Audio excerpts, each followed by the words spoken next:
Bonjour à tous et à toutes et bienvenue pour cette vidéo de sciences physiques. Donc dans cette vidéo, nous allons voir comment réaliser un court-circuit dans un circuit en série. Donc là, on a un montage électrique en série. Donc ici, avec un générateur avec ses polarités plus ici, moins ici. Un interrupteur ici.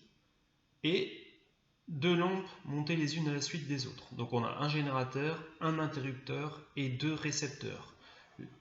Là, le circuit est une boucle, donc c'est bien un montage en série. Donc passons à la réalisation de ce montage. Donc pour réaliser ce montage-ci, il faudra un générateur ici, donc qui est là. Il faudra donc ici un interrupteur. Il faudra ici deux lampes. Donc là, j'ai bien les deux lampes. Et il faudra également, donc les traits, il faudra des fils de connexion.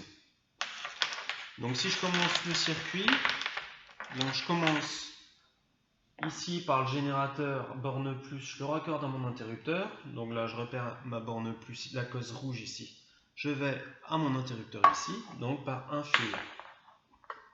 Donc comme ceci. Voilà. Après, la sortie de l'interrupteur, je la connecte à ma première lampe. Ma première lampe qui est ici, donc que je dois raccorder à mon interrupteur. Donc, je prends un fil de mon interrupteur ici, je vais à ma lampe ici. Voilà. Donc c'est cette partie-là. Après, donc je dois raccorder ma lampe à ma deuxième lampe. Donc cette lampe ici, je dois la raccorder à la deuxième ici. Donc je vais prendre un fil, comme ceci, je vais ici. Et après, je reviens au point de départ pour boucler le circuit.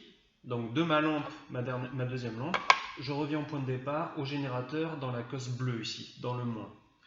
Donc je prends un fil de ma lampe, je vais à la borne moins de mon générateur. Voilà. Donc là, on a bien une boucle. On va mettre sous tension pour voir donc si le montage marche. Je mets sous tension mon générateur. Bouton marche. Circuit ouvert, les lumières sont éteintes. Donc, je ferme le circuit avec mon interrupteur. Mes lampes brillent. Voilà, les deux brillent. Voilà. Propriété du circuit série. Si j'ai une panne sur cette lampe-là, la panne se répercute sur l'autre lampe. Et vice versa, si j'ai une panne sur la deuxième lampe, la panne se répercute sur la première lampe. Donc dès que j'ai une panne dans un circuit, la panne apparaît partout, sur tous les récepteurs. Donc maintenant ce que je vais faire, je vais court-circuiter donc ma première lampe ici. Donc cette lampe ici.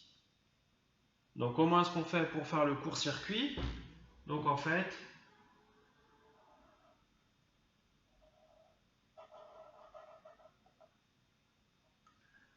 voilà, je vais relier les deux bornes ensemble par un fil. Donc j'ai pris un fil bleu, donc ma lampe là je la court-circuite, donc il suffit de mettre un fil dans l'entrée et relier à la sortie. On remarque que la lampe court-circuitée s'éteint et par contre la deuxième lampe elle éclaire beaucoup plus fort qu'au tout départ. Donc en fait quand on court-circuite un récepteur, le récepteur se met en panne, mais par contre l'autre récepteur reçoit davantage de courant. Je reviens à la position initiale. Donc là je vais faire la même chose. Donc celui-là je l'enlève. Maintenant je vais faire la même chose, je vais court-circuiter la lampe 2. Voilà. Donc ma lampe 1 je la laisse telle quelle. Je vais la mettre comme ça pour bien qu'on voit la lumière. Et je court-circuite la deuxième ici. Donc je mets un fil relié dans chacune des bornes. Voilà. Ma lampe court-circuitée, ma lampe 2 court-circuitée s'éteint. Par contre, ma lampe 1, qui n'est pas court-circuitée reçoit tout le courant, donc en fait elle brille beaucoup plus fort. Donc c'est ça les propriétés du court-circuit dans un circuit en série. Si on court-circuite un élément, l'autre élément reçoit plus de courant, et donc en l'occurrence ici c'est une lampe, donc elle brille beaucoup plus fort. Ça aurait été un moteur dans le circuit série, il tourne à faible allure, et dès qu'on court-circuite un autre élément, le moteur tournerait à forte allure. Donc c'est ça les propriétés du court-circuit dans le circuit série. Bon, en espérant que vous avez bien aimé ma vidéo, n'hésitez pas à vous abonner, liker, et puis je vous dis à bientôt pour de prochaines vidéos. Allez, ciao!